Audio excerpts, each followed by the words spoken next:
Hello, everyone, and thank you for joining us today. My name is Carla Alegria. I'm the project manager with the National Center on Domestic Violence, Trauma, and Mental Health.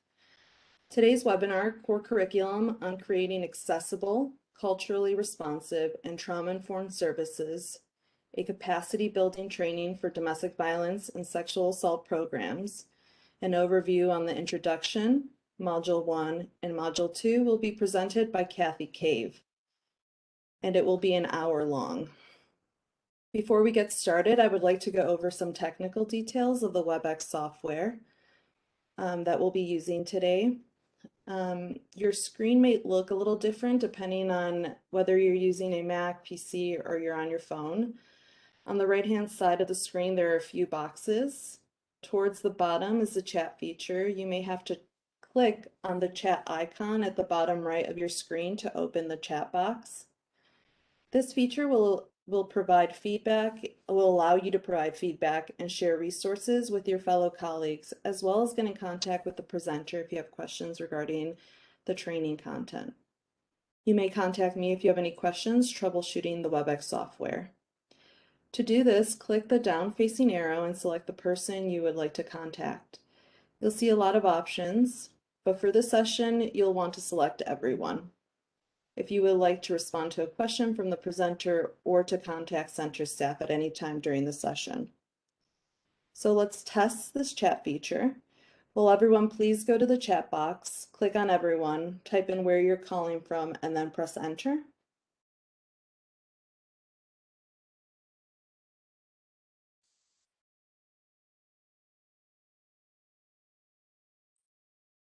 Wonderful. Thank you all so much. Well, you get a lot out of the chat feature. There are times when it moves really quickly and can feel distracting. If this is true for you, feel free to minimize the chat box by clicking the arrow next to where it says chat. You can always open it again with the same arrow if you choose. We will be providing live captioning during this webinar. Below the chat box is the multimedia viewer box. This will contain the captions.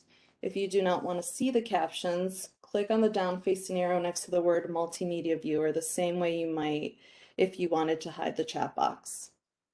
At the very end of the webinar, you'll be taken to a brief survey. Please take a moment to let us know what was useful and what could have been better. If at any point you get disconnected, please return to the email that you received with the original webinar link and re-enter the training. Sometimes the sound cuts out due to internet connections, so feel free to call back in if that is a problem for you. If you're experiencing technical difficulties and are unable to contact me, please reach out to WebEx Tech Support to resolve any issues. That phone number, which I'll post in the chat box, is 1-866-229-3239. Again, thank you for joining us today, and I'll now turn it over to Kathy. Thank you so much, Carla. Welcome, everyone. Thank you all for putting your locations in the chat. See, there's some fellow New Yorkers. So welcome, everybody. I'm wanting to just provide a little bit of information about our training today. This is the first of our series of overview training. So we at the National Center have created a core curriculum on creating accessible, culturally responsive, and trauma-informed services.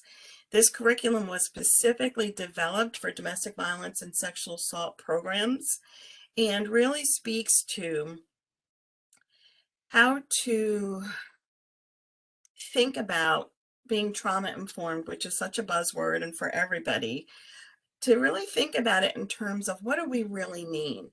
So in order for us to be trauma-informed, we have to be accessible and culturally responsive, and that all of those things are true.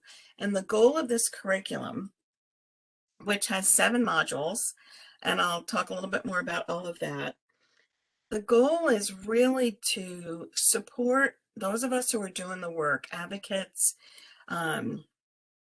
program staff, people who are in different roles, to really think about trauma within the context of domestic and sexual violence and what it is that we need to do to support survivors, to support each other, to really think about what does it mean to be trauma informed. And with this lens. So I will move us forward here. So the National Center on Domestic Violence, Trauma, and Mental Health is a FIPSA-funded program, and we are happy to be here today having the conversation. A little bit about our National Center itself is that we are dedicated to addressing the issues at the intersection of domestic violence, trauma, substance use, and mental health. And so the examples we use in the curriculum and the concerns that we talk about, the issues we raise, and the strategies that we offer is specifically for the work we do in this field, working with survivors and their children. And we offer training and technical assistance, research and evaluation, policy development and analysis, and public awareness. And so you can always reach out to the center and check out the resources on our website that are available for free to you. So in the introduction, just again, we're offering a taste of the core curriculum. So the goal today is we'll talk about the introduction, Module 1 and Module 2, and then we'll meet monthly and talk about a module or two at each of our conversations and give you a sense of what it might be. We have programs from across the country who have been using this curriculum for the last 5 to 8 years, and we've done an update this year. So wanting to make sure that we put out what's the current version and what's available for folks at this point in time. But I also always like to start with this poem. It's called The Invitation, and I am going to take a few minutes to read it. I'm hoping that you're in a space where you can relax, where you can take a deep breath in and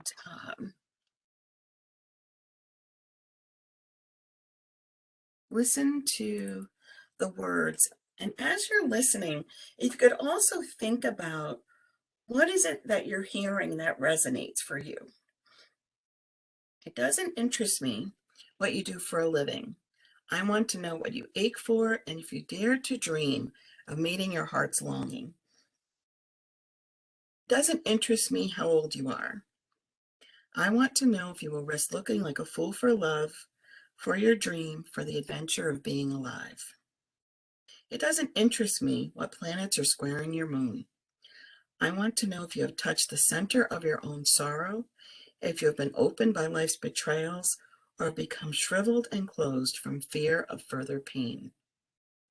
I want to know if you can sit with pain, mine or your own, without moving to hide it or fade it or fix it. I want to know if you can be with joy, mine or your own. If you can dance with wildness and let the ecstasy fill you to the tips of your fingers and toes without cautioning us to be careful, be realistic, to remember the limitations of being human. It doesn't interest me if the story you are telling me is true. I want to know if you can disappoint another to be true to yourself, if you can bear the accusation of betrayal and not betray your own soul, if you can be faithless and therefore trustworthy. I want to know if you can see beauty even when it isn't pretty every day, and if you can source your own life from its presence. I want to know if you can live with failure, yours and mine, and still stand at the edge of the lake and shout to the silver of the full moon, yes. It doesn't interest me to know where you live and how much money you have. I want to know if you can get up after a night of grief and despair, weary and bruised to the bone, and do what needs to be done to feed the children. It doesn't interest me who you know or how you came to be here. I want to know if you will stand in the center of the fire with me and not shrink back. It doesn't interest me where or what or with whom you have studied. I want to know what sustains you from the inside when all else falls away. I want to know if you can be alone with yourself and if you truly like the company you keep in the empty moments. So I'm going to invite everyone to use the chat. If there's anything that resonates for you, or if you have a response to the poem at all.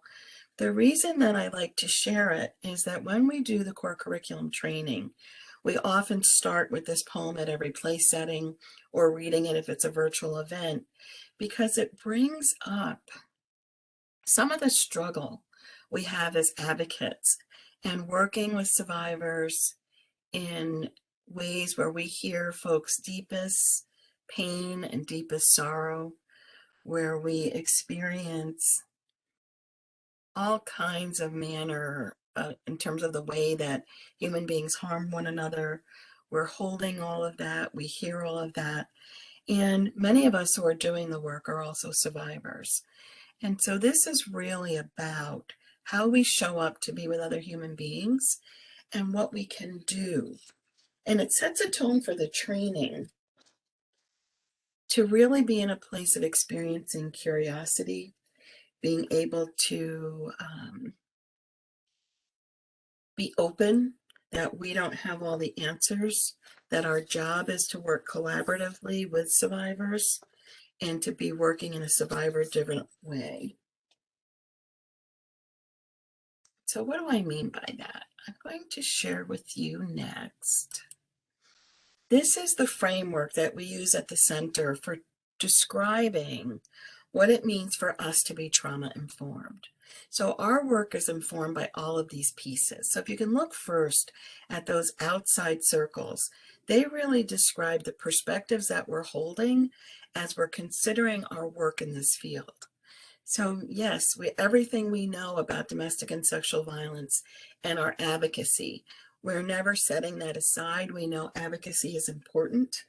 We know that it's a primary resource and service that we provide in our programs and in the ways that we work with survivors. And also, it's not the only thing that's important. So we're holding that there's a human rights and social justice context to every survivor's experience. So in terms of what they want to have happen, in terms of how they feel about what happened, what their thoughts are, what would feel like justice to them, that everyone's journey is unique. And we can't assume that we know what that is. And we can't assume that we know what the right response from one person to the next person, or the fact that we understand trauma, it's what we might hold today may be different from what someone is holding for tomorrow. So really understanding that trauma is a factor in people's lives, whether we are receiving services or providing services, trauma and its impact is very much in the front of what we're thinking, doing, and responding to. And then we also have a cultural, historical, and community context. So when we define trauma in this training, we talk about both those individual experiences of harm, but also historical and collective trauma. And so all of these pieces come together and describe how we're moving forward with the work and the way that we talk about it. In the center are perspectives around how we work with survivors to honor them, to honor their experience, and to do nothing without them, right? And so a survivor-defined approach means survivors are saying yes. They're saying, this is the direction, this is what I'd like, this is what I want to do. So it's really having a voice and really choosing what pieces of our advocacy, what pieces of our work experience works for them, because everyone is unique. And then thinking about both physical and emotional safety in the work we do and the environments we create, that we hold hope and resilience and recognize that people have resilience and may not feel hopeful in the moment, but that's something where we can be supportive while folks are trying to navigate all the things they have in their lives.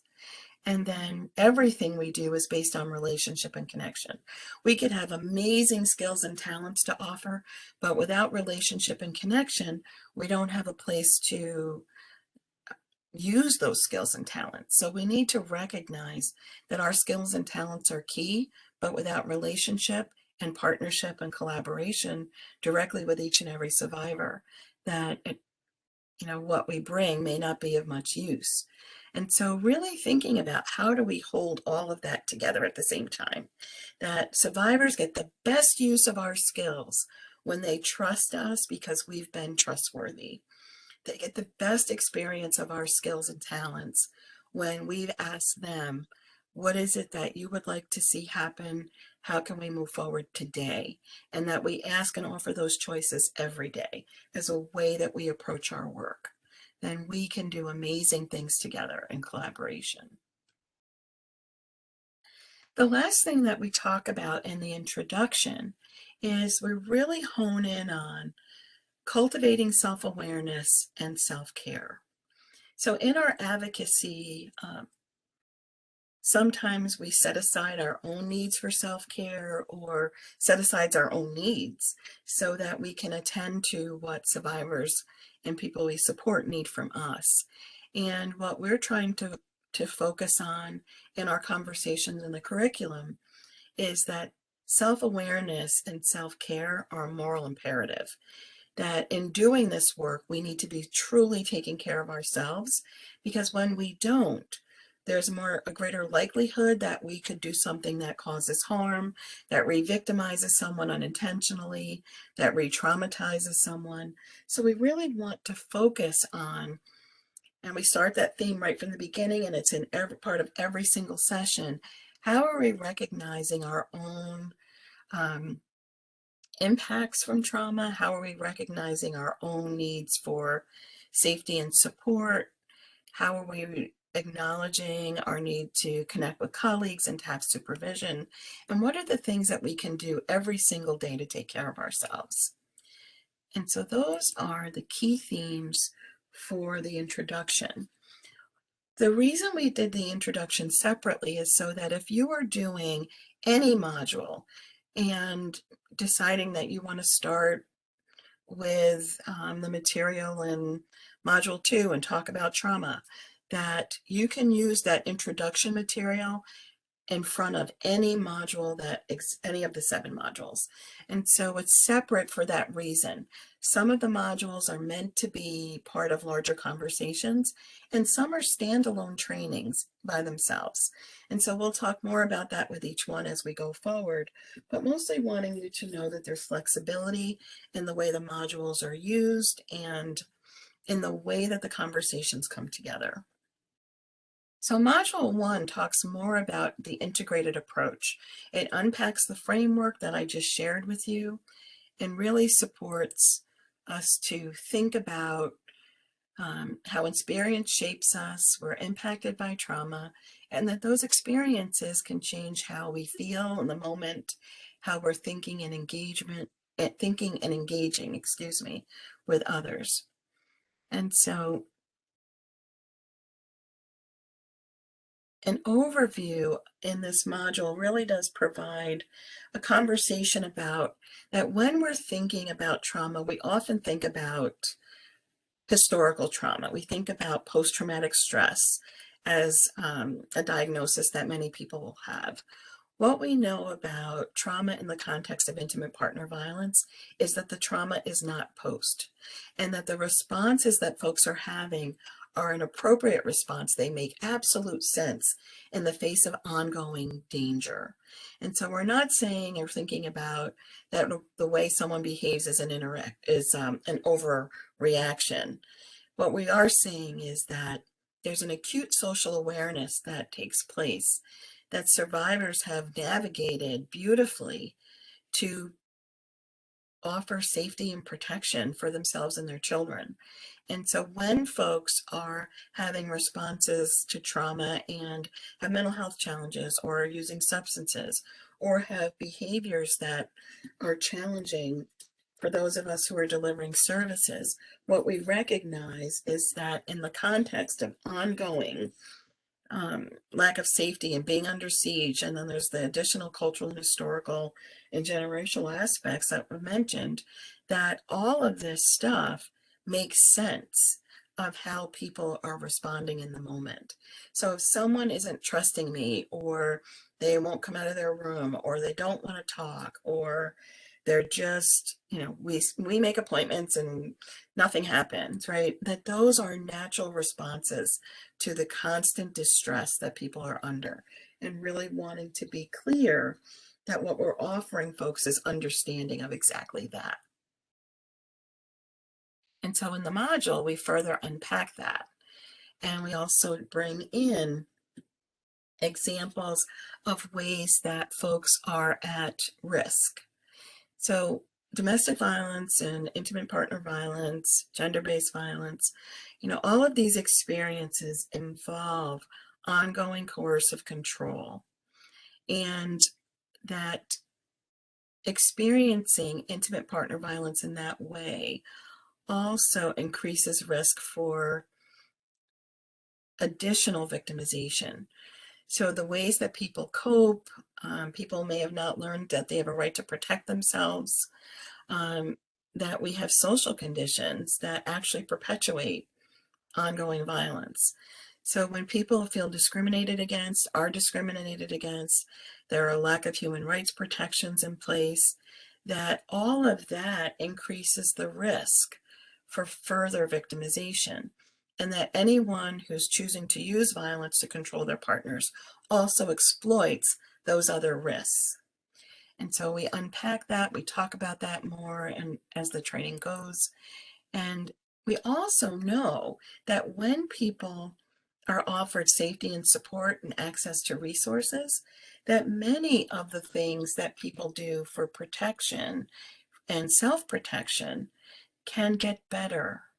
So if I'm using substances, if I am using self-harm, because of my traumatic experience, and that those things are true and are happening, that when I feel safe, that there are then other options that may be available to me. And when I have safety, I can talk about those things. And so I mean physical and emotional safety, and we'll make that point over and over again throughout the modules. And so the big question that we ask folks to consider is, what impacts survivors' access to our resources? And from that place of understanding, really wondering, what is it that we can do to address the things that impact survivors' access to our resources? So it's not just kind of naming that, yep, there are challenges and we can't be helpful to everyone. We actually, in this approach, are looking at every possible aspect to say, I wonder if it's something about the way we offer services. Do we need to change that? I wonder if it's something about the demands we're making for survivors' time, or for the rules that we have. Are we doing things that put up barriers that don't need to be here? And then from a trauma-informed lens saying, what can we shift? What can we change? And so if there's anything that's at the core of trauma-informed work, it's flexibility, it's willingness to look at where are the real challenges and how do we come at this in a different way? What's a different direction that we can use? The other thing I would say that we think a great deal about in this conversation is around identity and belonging. And when we have services and we welcome people into services, it's easy to kind of assume that everybody is welcome and that everybody feels that welcoming. And what we know is that the way we understand ourselves and the way we are either invited to use our cultural practices, to think about our traditions, to embrace, what is healing and helpful for us, that there's some soothing in that, and there's some helpfulness in that. And when something speaks to the ways that we identify, we feel that welcoming, right? But so often survivors are, and I think this is true for staff as well, that we don't take the time to really have that understanding about culture and identity and belonging. And people have a host of different identities related to how they view their world, the groups they're a part of, who they feel related and connected to, that all of that is in the mix and can impact whether or not people actually do feel welcomed. So we'd like to talk more about that as we explore, what's working, what's helping, do people feel part of, do people feel able to express themselves in genuine ways? Do people feel they have permission to be authentic? Or are there lots of rules and expectations about how a program might expect people to show up? So we're not meeting people where they are, we're more meeting them in terms of who we wish they were and how we wish they were. And so we know that domestic and sexual violence involve people being harmed in some very deep ways, and we want to counter that as much as possible, but also welcome people in the ways that best suit them and the ways that best support their healing. As we think about some other pieces, we talk about and think about understanding the connections between domestic and sexual violence, ongoing stigma and discrimination, mental health, substance use, and coercive control. That the curriculum really does address all of these pieces and how they fit together and ways to best set up and design services, ways to best make referrals for mental health challenges, ways to best support survivors who use substances so that folks feel that they can be in services with us, stay connected, feel supported, and not be exited because they have addiction challenges. And so as we think about moving forward through the curriculum, what I would ask folks to hold is that in every session, we're asking questions around, can we do this differently? Can we both understand and support survivors with their needs and think about the needs of the rest of our environment? Who else is in it, and how do we support those individual needs as well? And what we know is when survivors have experienced coercive control, it can really impact how services are experienced by them. And so lots for us to think about and talk about and explore together in this module. What we know is that domestic and sexual violence affect someone's mental health, they affect substance use, they play a role in the worsening of domestic violence, worsening of mental health and substance use conditions. And at the same time, abusive partners will intentionally use those conditions and use stigma, use discrimination to exploit those conditions to make sure survivors have less support, have less people to count on, and really have a disrupted sense of belonging. And so what we know is that all of these pieces do fit together when we think about domestic and sexual violence and coercive control and substance use. And we need to keep the responsibility for causing harm with abusers and with people who are choosing to use violence, with people who are trying to control others, and keep the responsibility for all of that where it rests with them. And then in our support, really understand that coercion in all of its forms, including coercion related to mental health and substance use concerns, is something that we are aware of and are addressing. And so when people who use violence are using mental health and substance use concerns to control their partners, they undermine sanity and sobriety, credibility, and parenting. They control overdose, coerce use, coerce these illegal activities, coerce sex, control meds, control treatment. So it shows up in all of these ways, and then really preventing survivors to have access to resources, protection, and custody, but also convince other authorities that the survivor was out of control and needed to be controlled. And so it's a very sophisticated interaction. And our systems often collude, not realizing that abusers are leveraging all of this to control their partners. And so we unpack that and we talk about that quite a bit in the curriculum. How we respond in the environments we create make a difference. So we spend time talking about creating environments that work better for supporting survivors, that really do help people regain control of their lives, to work with us in our advocacy as collaborative partners so that we are acting in partnership with survivors, not doing things that they would not want for themselves.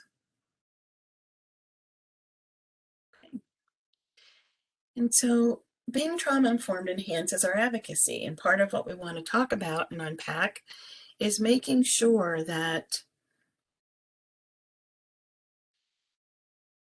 trauma doesn't get in the way of good advocacy. We recognize that trauma does get in the way if we allow it.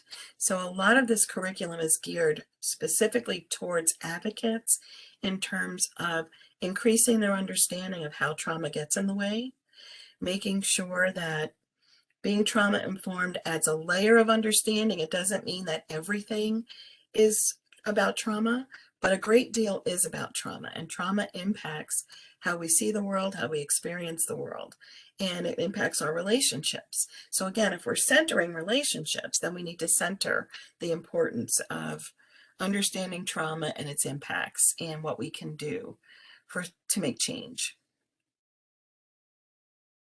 And then always we want to facilitate both physical and emotional safety. And so what I think is helpful in the curriculum is we talk about real world ways to do that. What does it mean to have emotional safety with someone? How do we offer that?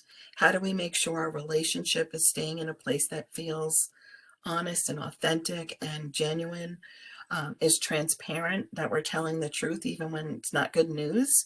But we deliver all of that with care and kindness. And so being trauma informed does enhance our advocacy and making sure that we're clear about the ways that we can do that together. So the key takeaways from Module 1 are really about creating accessible, culturally responsive, and trauma-informed services and organizations. And we start that conversation here, and we carry it through all of the modules around what does it mean. And so we recognize the pervasiveness of trauma, minimize re-traumatization, honor strengths, create physical and emotional safety, as I've said, attend to the organizational culture and environment. So in many models around what does it mean to be trauma informed, the attention is not focused on providers, and we clearly do that in this curriculum. It's what's our environment look like, what does our organizational look and feel like, but also what do our relationships look and feel like, and how do we improve that? That we support resilience. We want to honor healing as an approach and create community, attend to the impact on providers and organizations, as I've said, and then create institutional supports, structural supports that create lasting social change. And so, again, Module 1 lays out the foundation for that and wraps up with this. All right, I want to check in and see if there were any questions or comments for anyone around the introduction or Module 1 before I do an overview of Module 2. Again,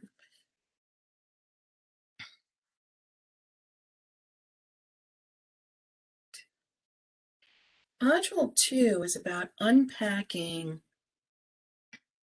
trauma and trauma responses, talking about the impacts, really exploring the ways that trauma impacts survivors, but also impacts us as we do the work, impacts our organizations.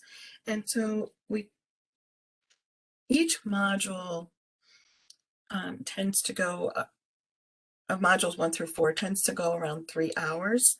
and it can be more, it can be less. We try to create each module so there's some flexibility for what you want to use and how you use it depending on your audience and the messages you want to convey. And we make all of this available for programs to be able to train and for us to share it. So when we talk about unpacking trauma and its impacts, we start from a place of stress and trauma, and that stress is normal, it's predictable, it's a part of our lives. And stress can be helpful. It helps to motivate us to do things that maybe we'd forgotten about. Oh, I forgot to write the check for the rent. So it's like, oh, I'm feeling that stress. I need to get to that. So I'm going to do it. Or there's stress that says, I'm tired today. Let me pay attention to that. Or that it's, life is overwhelming right now. Let me pay attention to that. Traumatic stress shifts people away from emotional safety and away from predictability, but also disrupts our system's ability to restore it. And so what I mean by that is that traumatic stress makes it very difficult for us to restore our own balance or to regulate ourselves. And so we talk about that in terms of what does it mean to be dysregulated? What does it mean to have a trauma response? One of the ways that we talk about that is this graphic here. So we're wired for survival. I like using this particular graphic, and there are all kinds of very scientific and very simple explanations for what a trauma response is. I like to use this one because it explains what is happening, but it also makes it easy to just copy this page and share this page with people. So I share this with survivors and I talk about what's happening. So one of the ways that we teach about trauma is that we explain to everyone exactly what a trauma response is. We define trauma. We spend the time with folks so they understand that this is a normal reaction to extreme circumstances. So information from our internal and sensory resources enters our brain. The brain sounds the alarm. Typical responses are fight or flight or freeze. This typically involves a cascade or a release of hormones. Cortisol is a stress hormone, so you can talk about some of that. You can add additional articles if you like. There's all kinds of ways to describe it. For me, I want to go with what can be simply explained to survivors who may be in distress in the moment, but also things that survivors can explain to each other and to their families, to their children. And so we can be aware that we're having a trauma response. We could also not be aware. And a response might be visible or invisible. And so when I share this with survivors, what I do is I take off that bottom sentence about there's neurological and biological issues and that there's developmental impacts. I take that away just so that it's not confusing, but to talk about. So let's talk about when you are feeling overwhelmed, what does that look like? And people will share, well, my typical response is, I got to fight somebody, and that might look in all these different ways, or that I just want to run away, or I'm completely gone. I'm still sitting at this table, but I'm completely gone. So it opens up conversation. And one of our hopes for all of this information is that it opens up conversations for those of us who are doing the work to have with survivors who are using or involved and are engaged in our services, so that we can have real talk about what is actually happening, that this is an activated fear response, and what does that look like when your fear response is activated. I see we have a question. Do you see fawning as a trauma response as increased vulnerability to re-traumatization? Thank you for bringing up fawning. My own view about fawning is that it can be a way that saves your life. And so if I am under siege every day and what I need to do is make this meal that's perfect, I'm going to make this meal that's perfect. If that means I don't get harmed today. The concern I have about how folks will look at fawning is often that it's that there's something bad about that. It's a survival strategy that may be keeping someone alive. And so if that's what it's doing, then let's do that. I think sometimes we're looking for ways to name behavior. I'm not sure how it helps to name something as fawning. What I would say is that it's a way of survival, right? And it's also a way that people have survived when other responses have not been possible. So if what I learn when I fight is that I get more harm, then I need to figure out another way or I'm not going to live to the end of the day. That trauma responses are automatic, but they are also things that we can learn and adapt to. So we can change the way we're responding over time. We can learn to do that. And one of the things we talk about is neuroplasticity. And so that's another conversation that's part of this module. But what we really want for folks to think about is that any time that someone is not safe, whatever works for survival, we need to understand it as that's what worked for survival. That's why you're here. It's a resiliency, it's a strength. And I hope I've responded to the question. You can let me know if there's more to be said. You're welcome. So again, what we want to talk about in module 2 is not just, what a trauma response is, but what are the ongoing impacts on survival. So dysregulation is something that I mentioned, and it's really looking at what are the impacts on mind, body, and spirit, and that there's a range of responses to distress and to threat. So what can often happen is if we don't see a trauma response if we don't see a person responding in the way that we think they should respond or what we know about responding, we can sometimes question whether or not someone was harmed. And that is so unfair and unhelpful to survivors.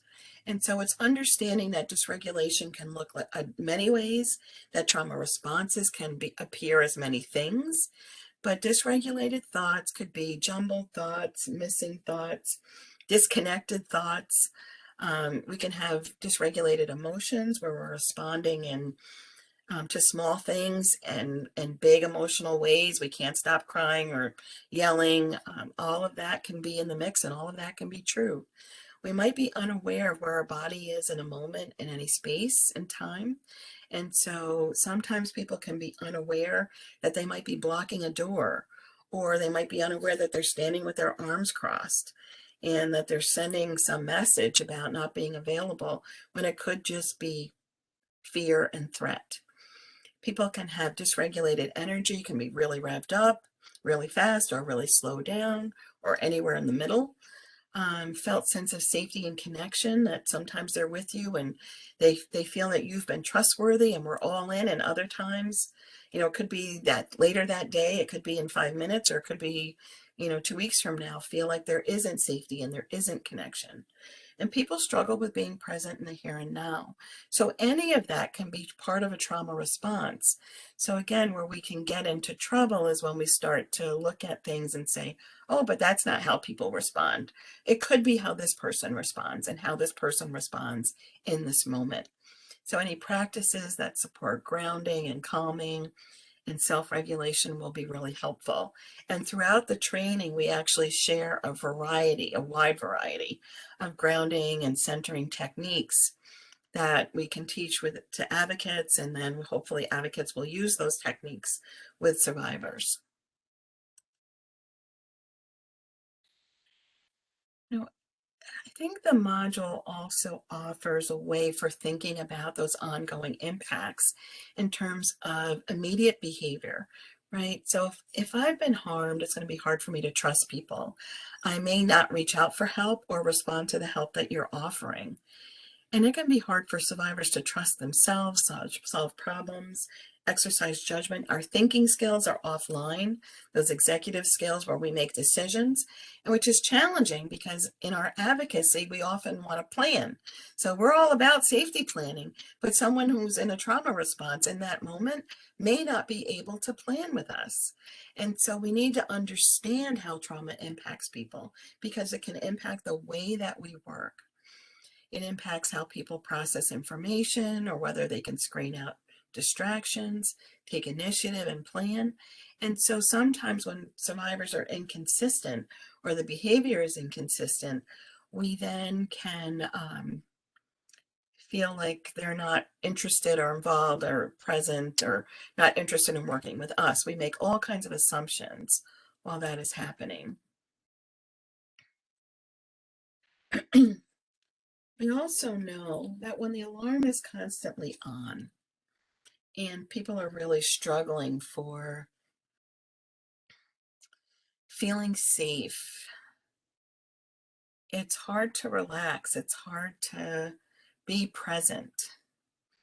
Some of the things that can contribute to that alarm constantly staying on is that, well, maybe I don't feel safe with you, or I don't feel safe here, or I don't feel safe with anyone.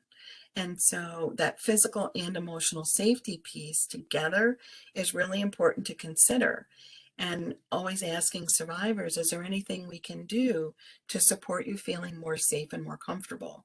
Because we know the lack of safety triggers the alarm. And then while that alarm is sounding and someone's fear response is absolutely activated, it's hard to settle down. It's hard to listen. It's hard to take things in. We also need to look at the trauma reminders in our environment. So you can't manage or take away every trauma reminder, but if we have conversations with survivors, we might learn more about what some of their reminders are.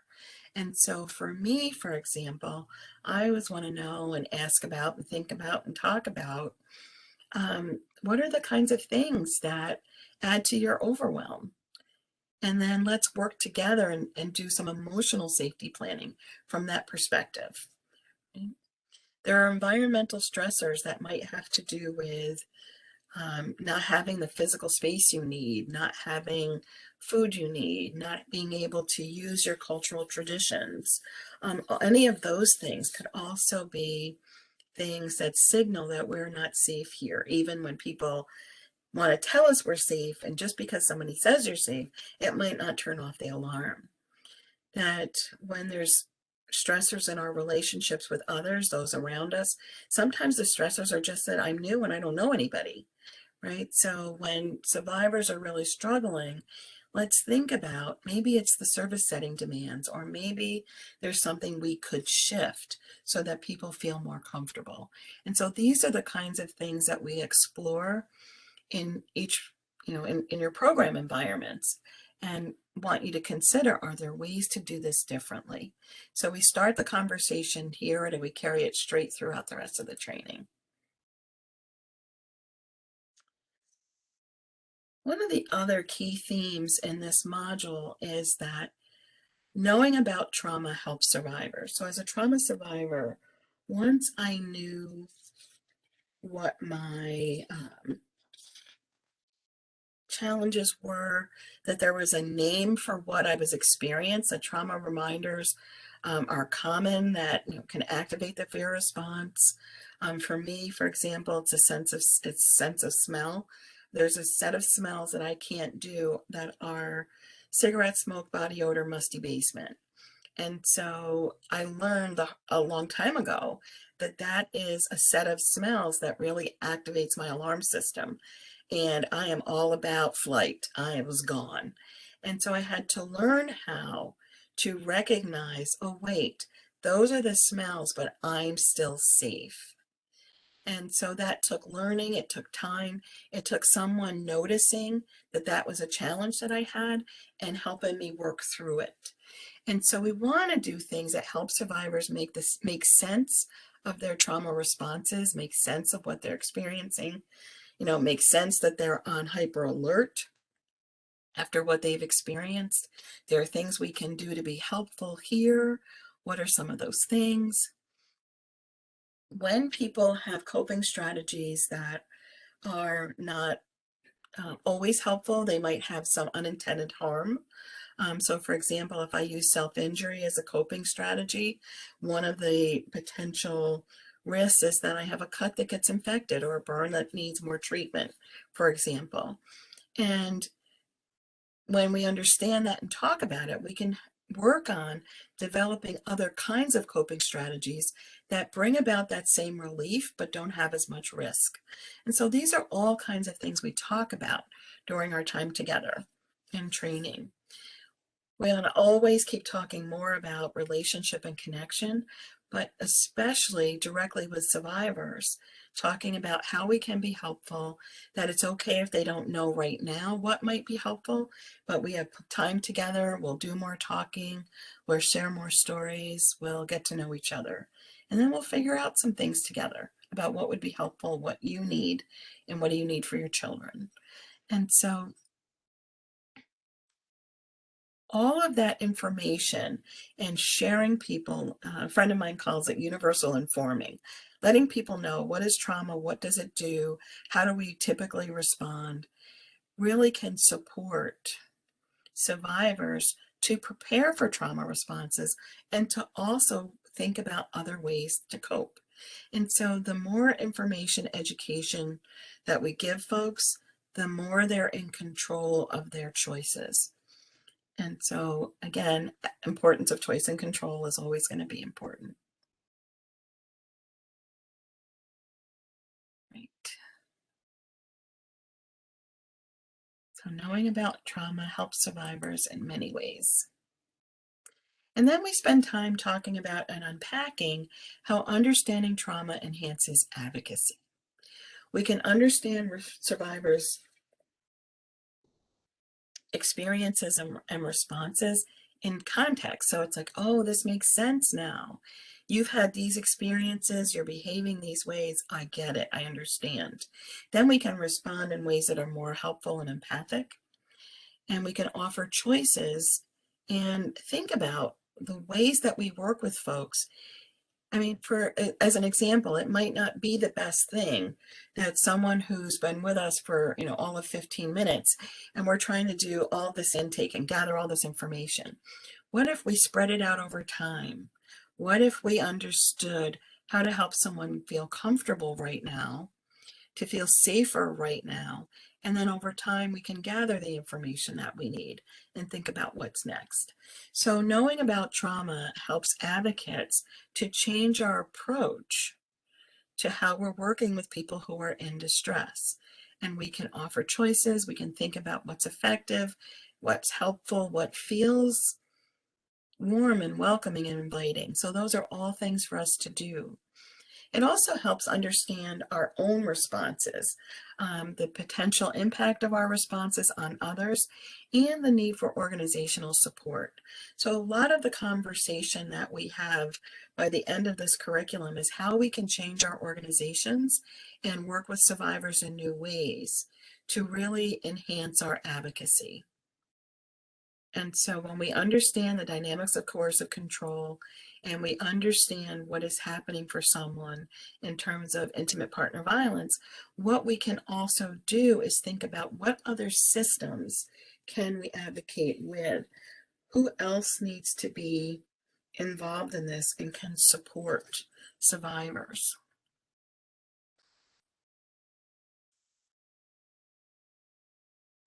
Excuse me. And then lastly, we can think about these are complex experiences. They're not easy answers.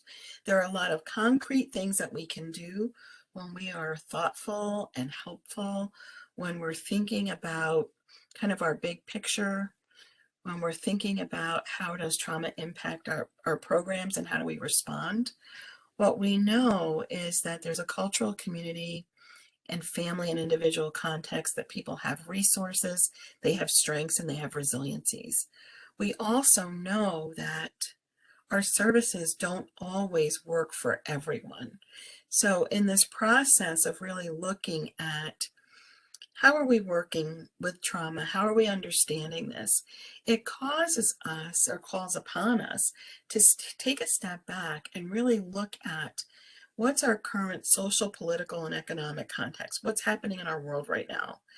What oppression have people experienced and continue to experience? How do other systems respond to survivors, and how can we shift that? We understand people are victimized, they're re-victimized, there are trauma reminders and trauma responses, and what we do in our support and advocacy matters. So this big picture is not lost on us. The big picture very much shapes what we do in our in our much smaller and intimate conversations and interactions with others. And I'd like to end our conversation today by thinking about resilience. Resilience is our capacity for successful adaptation despite challenging or threatening circumstances. And what I'd like for us to think about as we end here on resilience is that survivors are strong, they have strengths, they have survived in beautiful ways, they have trusted us by coming to us for services, by thinking about partnering with us, by getting help from us, and all of that it's good stuff. It's all good stuff. I would also like to say, though, that sometimes because we're not thinking about that broader context of someone's culture and history and generational context, that when we don't think about that in our own services, we could be sorely taxing someone's resilience in ways that we don't need to, or it's not necessary. So can we create space where we make it possible for people to heal, and what we're offering them feels equitable, it feels fair, it feels that the choices are all laid out for them, that we listen, that when somebody says this is uncomfortable or this is hard or this doesn't work, or they just flat out tell us no, that we can work with that no. Because if we're not giving folks space where their no has value, then they're saying yes to everything. And we could be, again, doing more harm. So I just want us to think about that resilience is important, that we have it, that survivors, the fact that they are talking with you demonstrates that resilience, but also that we want to shore people up and be as open and welcoming and as full of possibility as we can be. So with that, I end our presentation for today. And thank you all for attending. Here's our information. If you want to reach out to the center and see what's coming in future offerings, there are many ways to do that. So join us, and I hope to see you for future sections in this series about exploring the core curriculum. Thank you all so much, and have a great rest of your day. Thank you, Kathy, for today's webinar, and thank you to everyone for joining us today. Once the webinar session is closed, you'll be redirected to participate in a survey. Please let us know what worked and how we did today. Within the next week, you will receive a follow-up email with a link to the recording of today's webinar, in addition to the slides and any handouts mentioned, all of which will be available on our website. You will also receive a certificate of attendance for your time today and a link to our evaluation for the webinar. I hope everyone has a wonderful afternoon. Thank you again for attending.